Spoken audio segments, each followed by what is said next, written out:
चलिए गाइस अब आगे चलते हैं। जैसा कि हमने जान लिया कि सॉलिड स्टेट किसी मैटर का ऐसा स्टेट है जिसमें constituent particles strong force of attraction से आपस में जुड़े होते हैं, मतलब क्लोजली पैक्ड होते हैं। उस पर्टिकुलर वर्ड को हम लोग क्लोजली पैक्ड भी कह सकते हैं। तो मैं लिख देता हूं सॉलिड स्टेट, ठीक है। इसमें कंस्टिट्यूएंट पार्टिकल्स कैसे होते हैं, क्योंकि हम इस शब्दों को इस्तेमाल करेंगे। दिस इज क्लोजली पैक्ड होते हैं। तो मैं यहां लिख देता हूं क्लोजली पैक्ड होते हैं, ठीक है।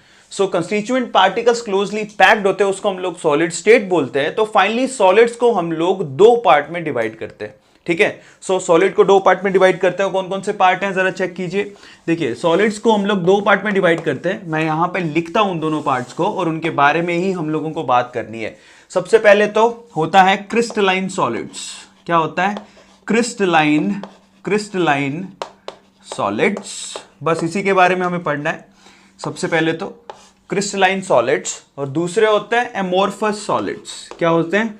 Amorphous solids, crystalline solids and amorphous solids.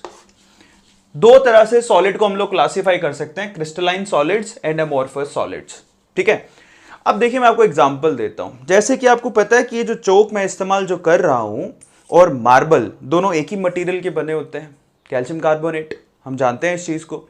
लेकिन चौक जो है उसको आप आसानी से तोड़ सकते हो, लेकिन क्या मार्बल को आसानी से तोड़ सकते हो? नहीं तोड़ सकते हो, ठीक है। सो चौक की जगह तो चौक ही काम करेगा और मार्बल की जगह मार्बल काम करेगा। अब सवाल यह है कि जब इनके कंस्टिट्यूएंट पार्टिकल सेम है तो फिर इतना डिफरेंस कैसे आ गया कि चौक आसानी से टूट पा रहा है लेकिन मार्बल आसानी से टूट नहीं पा रहा है। अब बस वही फर्क है। अब ध्यान से उसको देखिएगा, क्योंकि मार्बल को हम लोग क्रिस्टलाइन सॉलिड में काउंट करते हैं जबकि एमोर्फस सॉलिड में चौक को काउंट करते हैं। अब क्या फर्क है क्रिस्टलाइन सॉलिड में एंड एमोर्फस सॉलिड में, उस डिफरेंस को ही हम लोग देखने वाले हैं। तो लिखिए फटाफट से। अब मैं यहां डिफरेंस को लिखूंगा और मैं यहां पे एक लाइन खींच देता हूं जिससे आपको ज्यादा क्लैरिटी आएगी, ठीक है। सबसे पहले तो क्रिस्टलाइन सॉलिड में क्या होता है, देखिए क्रिस्टलाइन सॉलिड में रेगुलर अरेंजमेंट ऑफ, लिखिए रेगुलर, ठीक है, अरेंजमेंट, ठीक है, रेगुलर अरेंजमेंट ऑफ, ठीक है, कंस्टिट्यूएंट, सीधे लिख देता हूं कंस्टिट्यूएंट पार्टिकल्स। सबको समझ में आ गया? CP, regular arrangement of constituent particles for long range, बहुत इंपॉर्टेंट है। यहां पर कंस्टिट्यूएंट पार्टिकल्स का रेगुलर अरेंजमेंट होता है लॉन्ग रेंज के लिए। एग्जांपल के तौर पे जरा ध्यान से इसको देखिए। यहां पर देखिए सबसे पहले तो ये फर्स्ट पार्टिकल मैंने यहां लगा दिया और एकदम रेगुलर और डिसिप्लिन्ड अरेंजमेंट होगा। तो यहां पर मैं सेकंड पार्टिकल लगा देता हूं, ये देखिए ये सेकंड, ठीक है। अब ये पार्टिकल्स का मतलब क्या है, मैं पार्टिकल का सेंटर पॉइंट ले रहा हूं। एक एटम होता है, स्फेरिकल होता है, उसका सेंटर पॉइंट ले रहा हूं। अगर आप इस एटम को बनाना चाहे तो आप यूं बना सकते हैं, देखिए, ठीक है। आप पूरे चैप्टर में हमेशा सेंटर पॉइंट का इस्तेमाल करेंगे, एटम तो होगा स्फेरिकल। क्लियर हो गया? तो हम इस तरह से बनाते हैं। अब देखिए ये जो पॉइंट्स हैं इनका रेगुलर, इन एटम्स का रेगुलर अरेंजमेंट होगा, ठीक है। इसके बाद देखिए ये व्हाइट है, ये दूसरा कलर है, आपको शायद दिखाई दे या नहीं दे, लेकिन ये व्हाइट, ये ब्लू। उसके बाद फिर से मैंने सेम डिस्टेंस पर ले लिया व्हाइट, फिर सेम डिस्टेंस पर लिया मैंने ब्लू, फिर सेम डिस्टेंस पर लिया मैंने व्हाइट, फिर सेम डिस्टेंस पर लिया मैंने ब्लू, ठीक है। इस तरह से बहुत ही रेगुलर अरेंजमेंट और लॉन्ग रेंज के लिए होता है, ऐसे नहीं सिर्फ इतनी सी रेंज के लिए, लॉन्ग रेंज के लिए, ठीक है। इसी तरह से इन दोनों के बीच में मैंने फिर से क्या किया, एक व्हाइट बनाया, ठीक है, एक ब्लू बनाया, एक व्हाइट बनाया, एक ब्लू बनाया, एक व्हाइट बनाया, एक ब्लू बनाया, ठीक है। इस तरह से देखिए। अब फिर से इसके जस्ट नीचे एक व्हाइट, ठीक है, एक ब्लू। अब एक लाइन और बना देता हूं, आप समझ ही गए होंगे, एक व्हाइट, एक ब्लू, एक व्हाइट, एक ब्लू। तो इस तरह से रेगुलर अरेंजमेंट लॉन्ग रेंज के लिए चलते जाता है। सबको समझ में आ गया? लॉन्ग रेंज के लिए। जबकि यहां पर क्या होता है, यहां पर होता है, क्या होता है, कंस्टिट्यूएंट पार्टिकल्स का रेगुलर अरेंजमेंट तो होता है, ठीक है। Here we have a regular, ध्यान से समझिएगा, a regular arrangement of constituent particles for short range, बहुत ही कम रेंज के लिए होता है, फॉर शॉर्ट रेंज। मतलब समझिए यहां पर, ठीक है, एक पार्टिकल व्हाइट, एक पार्टिकल ब्लू, एक पार्टिकल व्हाइट, उसके बाद इनका जो अरेंजमेंट है वो रेगुलर नहीं रहा, वो वहीं से रैंडमली खत्म हो गया, फिर कैसे भी करके यहाँ पे यूं कुछ भी अरेंज हो गया, उसके बाद थोड़ी देर बाद फिर से एक वाइट, ठीक है, एक ब्लू, एक वाइट, ऐसे करके अरेंजमेंट है, मतलब रैंडम अरेंजमेंट है, कुछ भी फिक्स नहीं है। आया, यानी कि आपको दिखेगा थोड़ा सा पैटर्न, लेकिन वो थोड़ी दूर के लिए दिखेगा, उसके बाद वो पैटर्न खत्म हो जाएगा। तो यहां पर डिसिप्लिन्ड अरेंजमेंट होता है, यहां पर इनडिसिप्लिन्ड अरेंजमेंट होता है पार्टिकल्स का। यानी कि यहां पर कहेंगे रेगुलर अरेंजमेंट थोड़ा बहुत दिखाई देगा, लेकिन शॉर्ट रेंज के लिए दिखाई देगा, इसको हम लोग इरेगुलर अरेंजमेंट भी कह सकते हैं। कई बुक्स में ऐसा कहते हैं यहां पर रेगुलर अरेंजमेंट होता है, लेकिन यहां पर क्या होता है, इरेगुलर अरेंजमेंट होता है। सबको समझ में आ गया पहली चीज तो। और ये सबसे बड़ा डिफरेंस भी है, जहां पर रेगुलर अरेंजमेंट हो वहां पर फोर्स ऑफ अट्रैक्शन बहुत ज्यादा होता है और उनको तोड़ना आसान नहीं है, इसलिए मार्बल टूटता नहीं है। यहां पर रेगुलर अरेंजमेंट बहुत ही शॉर्ट, बहुत ही शॉर्ट रेंज के लिए होता है, तो इसको तोड़ना बहुत ही आसान होता है, जैसे कि चौक। इनको हम लोग एमोर्फस सॉलिड्स कहते हैं। क्लियर हो गया सब लोगों को? अब आगे चलते।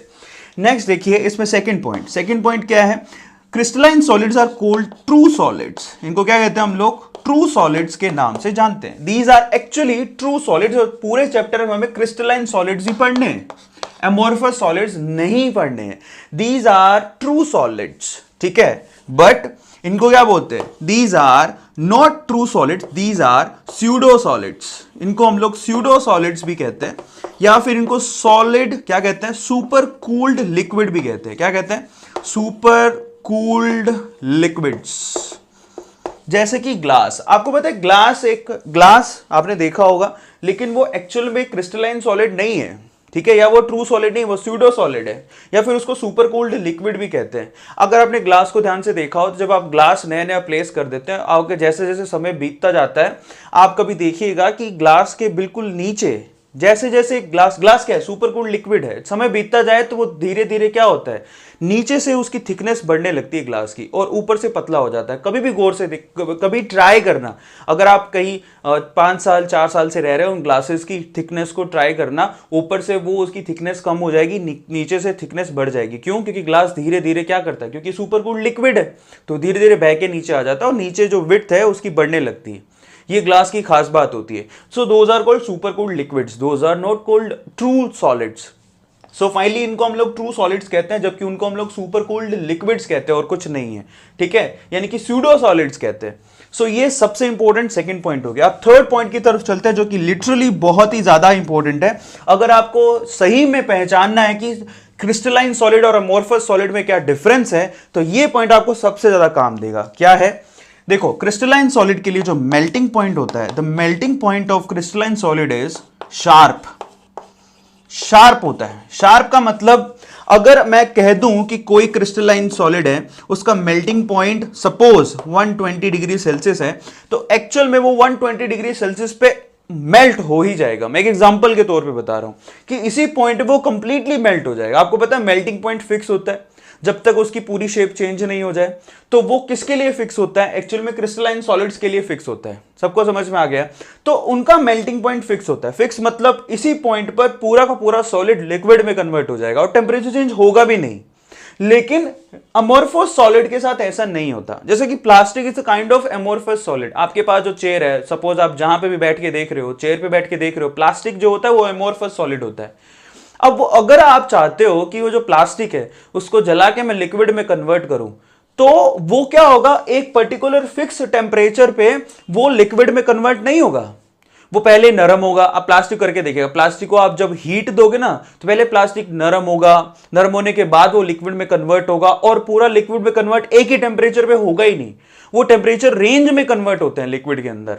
आप करके देख लीजिए, सबको पता है, ये तो चीज नॉर्मल है, बट ये इंपॉर्टेंट है। जब ये आपको पहचानना हो तो ये काफी इंपॉर्टेंट यहां पर डिफरेंस है। That amorphous solid has melting point, ठीक है, इन रेंज ऑफ टेम्परेचर। मतलब अगर आप इसको मेल्ट करना चाहते हो तो देखिए, ये सपोज कि किसी स्यूडो सॉलिड का यानी कि अमोर्फस सॉलिड का मेल्टिंग पॉइंट वो मेल्ट होना शुरू होता है 100 डिग्री सेल्सियस से, तो वो जाके कहीं टोटली 200 डिग्री सेल्सियस पे कंप्लीटली सॉलिड से लिक्विड में कन्वर्ट होगा। मतलब वहां रेंज में कन्वर्जन होती है। समझ में आ गया? एक ही पर्टिकुलर टेम्परेचर पे वो कभी भी ऐसा पॉसिबल नहीं है कि वो एक ही पर्टिकुलर टेम्परेचर पे सॉलिड से लिक्विड में कन्वर्ट हो जाए। और ये सबसे बड़ा डिफरेंस है यहां पे, ये ध्यान रखना आपको। क्रिस्टलाइन सॉलिड यहां पर फिक्स टेम्परेचर पे वो मेल्ट हो जाते हैं, लेकिन एमोर्फस सॉलिड कभी भी फिक्स टेम्परेचर पे मेल्ट नहीं होते, वो एक पर्टिकुलर रेंज ऑफ टेम्परेचर में मेल्ट होते हैं। बहुत इंपॉर्टेंट है। अब चलिए फोर्थ पॉइंट पर चलते हैं। Again that is so much important और एक्चुअल में उसी पे सबसे ज्यादा क्वेश्चन पूछे जाते हैं। दैट क्रिस्टलाइन सॉलिड आर, ये क्रिस्टलाइन सॉलिड कैसे होते हैं? Anisotropic. Crystalline solids are anisotropic, anisotropic in nature. बहुत इंपॉर्टेंट है और एक्चुअल में इसी के ऊपर सबसे ज्यादा क्वेश्चन आते हैं। ज्यादातर बच्चे ऐसा सोचते हैं कि ए लगा हुआ है, ए से एमोर्फस के लिए होगा, क्योंकि ज्यादातर ऐसा लॉजिकली इलॉजिकल दिमाग लगाने की कोशिश करते हैं। लेकिन ये ध्यान रखिएगा, यहां पर एनआइसोट्रॉपिक कौन होते हैं? Crystalline solid. ये बहुत इंपॉर्टेंट है। जबकि एमोर्फस सॉलिड क्या होते हैं? Amorphous solids are isotropic. अब ये क्या होता है मैं आपको बताता हूं, ठीक है? So these are isotropic in nature. अब ये क्या है? Isotropic in nature. ध्यान से समझिएगा, क्रिस्टलाइन सॉलिड तो होते हैं एनआइसोट्रॉपिक। मैं यहां पर देखो, यहां पर अंडरलाइन कर रहा हूं, नाउ दीज आर एनआइसोट्रॉपिक्स, बट ये क्या होते हैं? आइसोट्रॉपिक्स। अब ये क्या होता है? देखो, एनआइसोट्रॉपिक मतलब different physical properties in different directions. मैं लिख देता हूं नीचे, एनआइसोट्रॉपिक का मतलब होता है different physical properties, PP, physical properties in different direction. मैं आपको समझाता हूं, भी पहले लिख लीजिए, different physical properties in different directions, ठीक है? डिफरेंट डायरेक्शंस बहुत ही इंपॉर्टेंट है। अगर आप इसके क्रिस्टल में डिफरेंट डायरेक्शन में जाएंगे तो आपको फिजिकल प्रॉपर्टीज डिफरेंट मिलेंगी। जबकि यहां पे क्या होता है, मैं लिख देता हूं, आइसोट्रॉपिक क्या होता है? Same physical properties in different direction. बहुत ही इंपॉर्टेंट है, ध्यान से देखिएगा। नाउ लुक एट इट, एनआइसोट्रॉपिक मतलब different physical properties and different directions. बोल रहा हूं पीपी का मतलब physical properties. So different physical properties and different directions, ये होता है same physical properties in different directions. मतलब समझिए, जैसे कि मैं बात करता हूं, ये देखिए, ये अरेंजमेंट है जो मैंने आपके सामने बनाया। इनका जो अरेंजमेंट होता है वो कैसा होता है? बिल्कुल रेगुलर अरेंजमेंट होता है, यस और नो। लेकिन इनका अरेंजमेंट क्या होता है? इररेगुलर होता है। सो गाइस, चलिए इस लास्ट पॉइंट को समझते हैं। इसका मतलब क्या है? देखिए, मैंने आपसे कहा कि जो क्रिस्टलाइन सॉलिड होता है वो एनआइसोट्रॉपिक होते हैं। मतलब अगर आप डिफरेंट डायरेक्शन में क्रिस्टल में जाएंगे तो आपको डिफरेंट फिजिकल प्रॉपर्टीज मिलेगी, जबकि आइसोट्रॉपिक में सेम फिजिकल प्रॉपर्टीज मिलेगी। अब इसको ध्यान से समझिएगा, इसका मतलब क्या है, जरा ध्यान से इसको देखिए। अगर मैं इस क्रिस्टलाइन सॉलिड में मैंने ये अरेंजमेंट बनाया है ना, देखिए यहां पर एकदम रेगुलर अरेंजमेंट होता है, जबकि वहां पर रैंडम अरेंजमेंट होता है, कुछ फिक्स नहीं होता है। अगर मैं इस डायरेक्शन में जाऊं, जैसे रिफ्रैक्टिव इंडेक्स की बात करो, फिजिक्स में पढ़ते हो रिफ्रैक्टिव इंडेक्स, ठीक है? रिफ्रैक्टिव एंड रिफ्लेक्टिव इंडेक्स पढ़ते हो, ठीक है? अब देखिए, अब यहां पर अगर मैं बात करूं, मैं इस डायरेक्शन में जाऊं तो मुझे अरेंजमेंट कैसा मिल रहा है? जरा ध्यान से इसको चेक करो। जैसे कि यहां पर व्हाइट ब्लू ऐसा मिल रहा है ना। लेकिन अगर मैं इस डायरेक्शन में जाऊं तो ये देखिए, मैंने डायरेक्शन चेंज करा तो मेरे को क्या मिला? Blue white. अब खुद से बना के देखना कॉपी के अंदर। अब जब आप बनाओगे इसको प्रॉपरली बनाना, तो आप जब यहां जा रहे हो तो आपको व्हाइट ब्लू ऐसा अरेंजमेंट मिल रहा है। लेकिन जब आपने डायरेक्शन चेंज कर दिया तो आपको मिल रहा है ब्लू व्हाइट। अगर आपने इसके पास वाला डायरेक्शन ले लिया तो व्हाइट ब्लू। इस चीज को चेक करो, मतलब आपके कंस्टिट्यूएंट पार्टिकल्स ही चेंज हो गए, तो ऑब्वियसली आपकी फिजिकल प्रॉपर्टी तो चेंज हो ही जाएगी ना। ध्यान से उसको देखिएगा। मतलब अगर मैं कहूं कि ये क्या है, ये आयनिक यहां पर सॉलिड है, तो इसमें क्या होगा? Cation anion. इस तरह से बनाया मैंने, कैटायन एनायन। सही है? आप कॉपी के अंदर खुद से बना के देखो, आपको आइडिया लग जाएगा। आप एकदम रेगुलर अरेंजमेंट बनाओ, कैटायन एनायन, इस तरह से मैंने अरेंज करके रखे हुए हैं, ठीक है? अब अगर मैं इस डायरेक्शन में जाऊंगा तो मुझे क्या मिल रहा है? Cation anion. जबकि अगर मैंने डायरेक्शन चेंज कर दिया, मतलब अब ये डायरेक्शन में जाऊंगा तो मुझे क्या मिल रहा है? देखो, कैटायन एनायन, तो चेंज हो गया ना अरेंजमेंट। और अगर इस डायरेक्शन में जाऊंगा तो एनायन कैटायन। और आप खुद से कॉपी में बना के देखो, एकदम रेगुलर अरेंजमेंट खुद से बना के देखो। जरूरी नहीं है कि आप इस तरह से बनाओ, आप सिंपली यू भी बना सकते हो। जरा चेक करना, आप यू भी बना सकते हो एकदम खुद से ही। क्या करो? व्हाइट एंड ब्लू, सिर्फ 4 डॉट लगा लिया आप लोगों ने। व्हाइट ब्लू, मेरे साथ जो मैं बोल रहा हूं उसके साथ डॉट लगाइए, लगा लिए कॉपी के अंदर। फिर उस व्हाइट के जस्ट नीचे आप क्या करो? ब्लू डॉट लगाओ, ब्लू, उसके बाद क्या करो? व्हाइट, ठीक है? मतलब कलर चेंज कर लो, जैसा कि आपके पास पेन अवेलेबल हो, आपके पास ब्लैक और ब्लू अगर हो अवेलेबल तो आप डॉट लगा लो ऊपर नीचे। जैसे मैंने लगाया व्हाइट ब्लू, नीचे लगाया ब्लू व्हाइट लगा दिया। मतलब ऐसे करके अरेंज होता है। मतलब खुद ही सोचिए कि कैटायन को कौन सराउंड करेगा, एनायन। तो मैंने कैटायन के अराउंड क्या कर दिया, एनायन को सराउंड कर दिया। एक एनायन को कौन सराउंड करेगा, कैटायन। सबको समझ में आ गया। अब बस अगर आपने दो लाइन ही बनाई है तो जरा चेक करो, अगर मैं इस डायरेक्शन में जाऊं तो मुझे क्या मिल रहा है, व्हाइट ब्लू, ठीक है। लेकिन अगर मैंने डायरेक्शन ये कर दी, जरा चेक करना, तो मुझे सिर्फ ब्लू डॉट मिल रहे हैं, और अगर उसके पास वाली करी तो सिर्फ व्हाइट डॉट मिल रहे हैं। इस चीज को समझिए। तो मतलब अगर मैं अलग डायरेक्शन में जा रहा हूं तो मुझे अलग कंस्टिट्यूएंट पार्टिकल मिल रहे हैं। तो ऑब्वियसली फिजिकल प्रॉपर्टी जैसे कि रिफ्रैक्टिव इंडेक्स वो तो अलग होगी ही ना। सबको समझ में आ गया। सिंपल सा तरीका, खुद से डॉट बना के कॉपी में चेक कर लो। भले आप जिस डायरेक्शन में जाओगे आपको कंस्टिट्यूएंट अरेंजमेंट अलग मिलेगा तो फिजिकल प्रॉपर्टीज भी अलग होंगी। लेकिन यहां पर देखिए, यहां पर तो सब कुछ रैंडम है, कुछ फिक्स नहीं है। इस चीज को चेक करो। मतलब यहां पर तो खिचड़ी बनी हुई है, तो आपको अरेंजमेंट ही नहीं है। आप जहां पे जाओगे आपको सेम सा दिखेगा, जहां पे जाओगे आपको। जैसे कि इसको एग्जांपल दे सकते हो कि भाई आपने 2 शादियां अटेंड करी सपोज, तो एक शादी में क्या है ना, कुछ भी कोई भी कहीं भी खड़ा है तो आपको ऐसा लगेगा खिचड़ी सी है, किसको कहां ढूंढे। लेकिन अगर एक शादी में ऐसा किया गया कि वहां पर लड़कों को अलग बिठाया गया, लड़कियों को अलग बिठाया गया और बच्चों को अलग बिठाया गया, तो एक रेगुलर अरेंजमेंट हो गया। तो वहां पर तो क्या हो गया, अगर आप सिर्फ लड़के की डायरेक्शन में देखो सब लड़के दिख रहे हैं, लड़कियों की डायरेक्शन में देखो सिर्फ लड़कियां दिख रही हैं, और बच्चों की डायरेक्शन में देखो सिर्फ बच्चे दिख रहे हैं। डिसिप्लिन अरेंजमेंट में क्या होता है, डिफरेंट डायरेक्शन में डिफरेंट अरेंजमेंट मिलेंगे आपको। समझ में आ गया। लेकिन अगर कुछ अरेंजमेंट है ही नहीं, तो अगर आपको किसी को ढूंढना है, मतलब खिचड़ी सी है, अगर आप यहां पे किसी को ढूंढने की कोशिश कर रहे हो तो आपको सब कुछ दिख रहा है, कैसे ढूंढूं, सब लड़के लड़कियां बच्चे सब मिक्स हैं। समझ में आ गया सब लोगों को। सो यहां पर अरेंजमेंट जब फिक्स नहीं होता तो सब एक जैसा दिखाई देता है। मतलब सब जगह तो ऐसे ही दिख रहा है कि लड़के लड़कियां बच्चे सब ऐसे खड़े हैं, तो वहां पर किसी को ढूंढना हार्ड है। जबकि डिसिप्लिन अरेंजमेंट में किसी को ढूंढना आसान है। लेकिन यहां पर जब एक डायरेक्शन में देखोगे तो आपको सेम दिखेगा, दूसरी डायरेक्शन में देखने की कोशिश करोगे तो उससे अलग दिखेगा। इसलिए इनको क्या बोलते हैं, एनाइसोट्रॉपिक, जबकि इसको क्या बोलते हैं, आइसोट्रॉपिक। अब खुद से फील करके देखो, खुद से दिमाग लगाओ। मैंने आपसे एक बात कही थी, विजुअलाइज करने की कोशिश करो, ठीक है। मतलब एक यहां पर शादी ऐसी जहां पर सभी मेल को अलग बिठाया, फीमेल को अलग बिठाया और चिल्ड्रंस को अलग बिठाया, तो बहुत ही रेगुलर अरेंजमेंट हो गया। तो वहां पर अगर आप सिर्फ मेल की डायरेक्शन में देखोगे तो मेल दिखेंगे, फीमेल की डायरेक्शन में देखोगे तो फीमेल दिखेगा, ठीक है, दिखेंगे। और चिल्ड्रन की डायरेक्शन में देखोगे तो सिर्फ चिल्ड्रंस ही दिखेंगे। ऐसा ही यहां पर होता है। मतलब डिफरेंट डायरेक्शन में डिफरेंट चीजें दिखेंगी। लेकिन यहां पर जब आपने कुछ अरेंजमेंट किया ही नहीं तो पूरे पंडाल में ऐसा दिखेगा कि हौच पौच सा हो रहा है। तो ये अरेंजमेंट ऐसा है।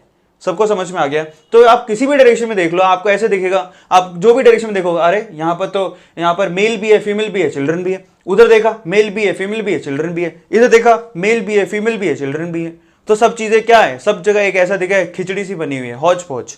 तो इनको इसीलिए हम लोग आइसोट्रॉपिक बोलते हैं, जबकि इनको क्या बोलते हैं, एनाइसोट्रॉपिक। तो यहां पर क्योंकि डिफरेंट डायरेक्शन में डिफरेंट कंस्टिट्यूएंट पार्टिकल्स हैं, तो यहां पर कंस्टिट्यूएंट पार्टिकल डिफरेंट होने की वजह से फिजिकल प्रॉपर्टी भी डिफरेंट होंगी। समझ में आ गया। जबकि यहां पर क्या होता है, कुछ फिक्स नहीं है, इसलिए फिजिकल प्रॉपर्टीज सेम होंगी। सबको समझ में आ गया। सो यहां पर same physical properties in different direction.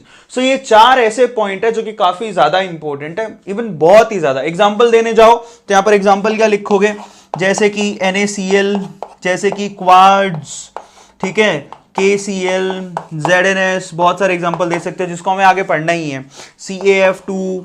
जबकि यहां पर क्या एग्जांपल दोगे, अगर एग्जांपल आप देना चाहो तो यहां पर क्या होगा, रबड़, ठीक है, ग्लास। सो ये ऐसे एग्जांपल है बेसिकली जो कैसे कहलाते हैं, प्लास्टिक। सो रबड़, ग्लास, प्लास्टिक सब एमोर्फस होते हैं। जबकि यहां पर ये जो मैंने क्रिस्टल्स लिखे हैं बेसिकली वो क्रिस्टलाइन सॉलिड्स होते हैं। तो फाइनली यहां पर हमारा सबसे बड़ा डिफरेंस खत्म हो गया कि क्रिस्टलाइन सॉलिड और एमोर्फस सॉलिड में क्या डिफरेंस होता है वो हमने कर लिया। सो फटाफट से इसका स्क्रीनशॉट ले लो, उसके बाद आगे चलते हैं। ले लीजिए।